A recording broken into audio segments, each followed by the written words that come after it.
ಇವತ್ತು ನಾನು ಮಾಡ್ತಿರೋ ರೆಸಿಪಿ ಬೆಂಡೆಕಾಯಿ ಫ್ರೈ ಕಡಲೆ ಬೀಜ ಉಪಯೋಗಿಸ್ಕೊಂಡು ಮಾಡ್ತಾಯಿದ್ದೀನಿ. ಅದಕ್ಕೂ ಮೊದಲು ಚಾನಲ್ನ ಸಬ್ಸ್ಕ್ರೈಬ್ ಮಾಡ್ಕೊಳ್ಳಿ. ಏನೇನು ಬೇಕು ಅಂತ ನೋಡ್ಕೊಳ್ಳೋಣ.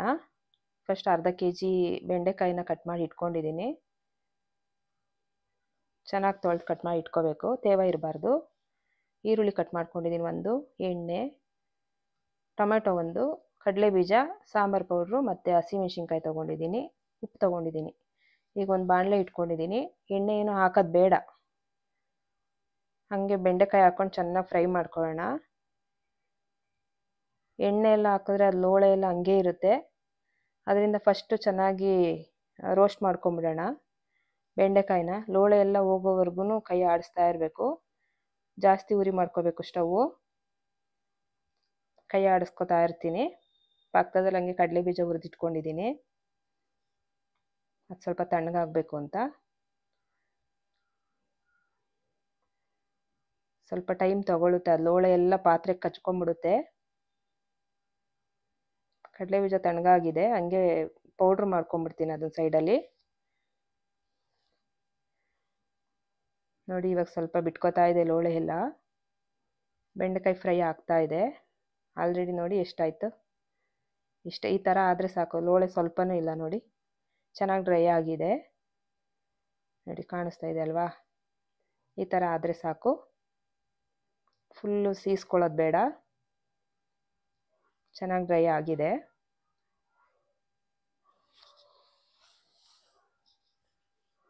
ಈಗ ಒಂದು ಸೈಡ್ಗೆ ಎತ್ತಿಟ್ಕೊಂಡ್ಬಿಡ್ತೀನಿ. ಅದೇ ಒಲೆ ಮೇಲೆ ಇನ್ನೊಂದು ಪಾತ್ರೆ ಇಟ್ಕೊತೀನಿ.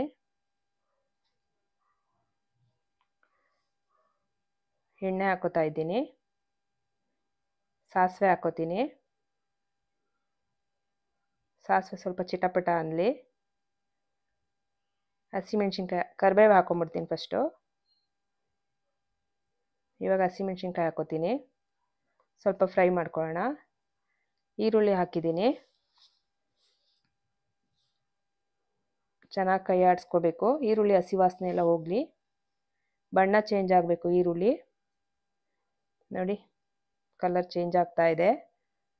ಟೊಮೆಟೊ ಹಾಕೋತಾ ಇದ್ದೀನಿ, ಮಿಕ್ಸ್ ಮಾಡ್ಕೋಬೇಕು.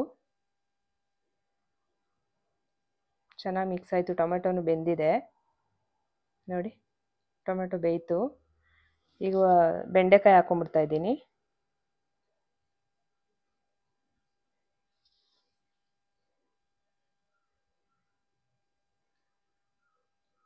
ಬೆಂಡೆಕಾಯಿ ಎಲ್ಲ ಚೆನ್ನಾಗಿ ಮಿಕ್ಸ್ ಮಾಡ್ಕೊಳ್ಳೋಣ.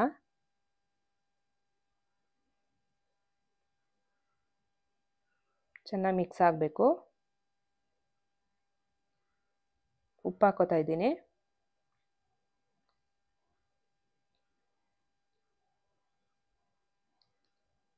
ನಿಮ್ಗೆ ಎಷ್ಟು ಬೇಕೋ ಅಷ್ಟು ರುಚಿಗೆ ನೋಡ್ಕೊಂಡು ಉಪ್ಪು ಹಾಕ್ಕೊಳ್ಳಿ.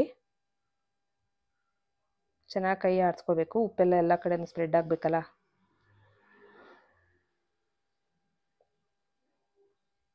ಇವಾಗ ಸಾಂಬಾರು ಪೌಡ್ರ್ ಹಾಕೋತಾ ಇದ್ದೀನಿ, 1 ಸ್ಪೂನ್ ಅಷ್ಟು ಸಾಕು. ಹಸಿಮೆಣ್ಸಿನ್ಕಾಯಿ ಹಾಕಿರೋದ್ರಿಂದ ತುಂಬ ಖಾರ ಆಗಿಬಿಟ್ರೆ ಚೆನ್ನಾಗಿರಲ್ಲ. ಚೆನ್ನಾಗಿ ಮಿಕ್ಸ್ ಮಾಡ್ಕೋತಾ ಇದ್ದೀನಿ.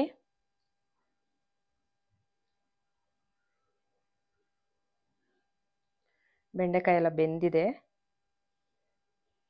ಸ್ವಲ್ಪ ನೀರು ಹಾಕೋತೀನಿ, ನಂಗೊಂಚೂರು ಗ್ರೇವಿ ಬೇಕು ಅಂತ.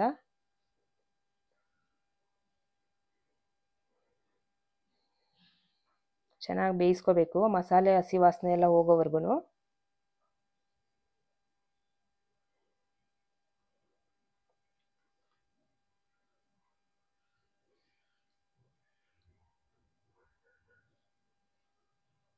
ಹಸಿ ವಾಸನೆ ಎಲ್ಲ ಹೋಯ್ತು ನೋಡಿ, ಬೆಂದಿದೆ, ಗಟ್ಟಿನೂ ಆಯಿತು ಗ್ರೇವಿ.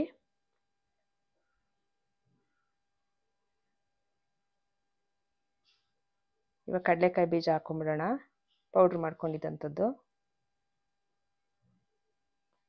ಚೆನ್ನಾಗಿ ಮಿಕ್ಸ್ ಮಾಡ್ಕೊಳ್ಳೋಣ. ಚೆನ್ನಾಗಿರುತ್ತೆ, ಚಪಾತಿ ಜೊತೆ ಎಲ್ಲ ಚೆನ್ನಾಗಿರುತ್ತೆ. ಬ್ರೇಕ್ಫಾಸ್ಟ್ಗೆ, ಲಂಚ್ಗೆ, ಬಾಕ್ಸ್ಗೆಲ್ಲ ಹಾಕ್ಕೊಂಡು ಹೋಗ್ಬೋದು, ಚೆನ್ನಾಗಿರುತ್ತೆ.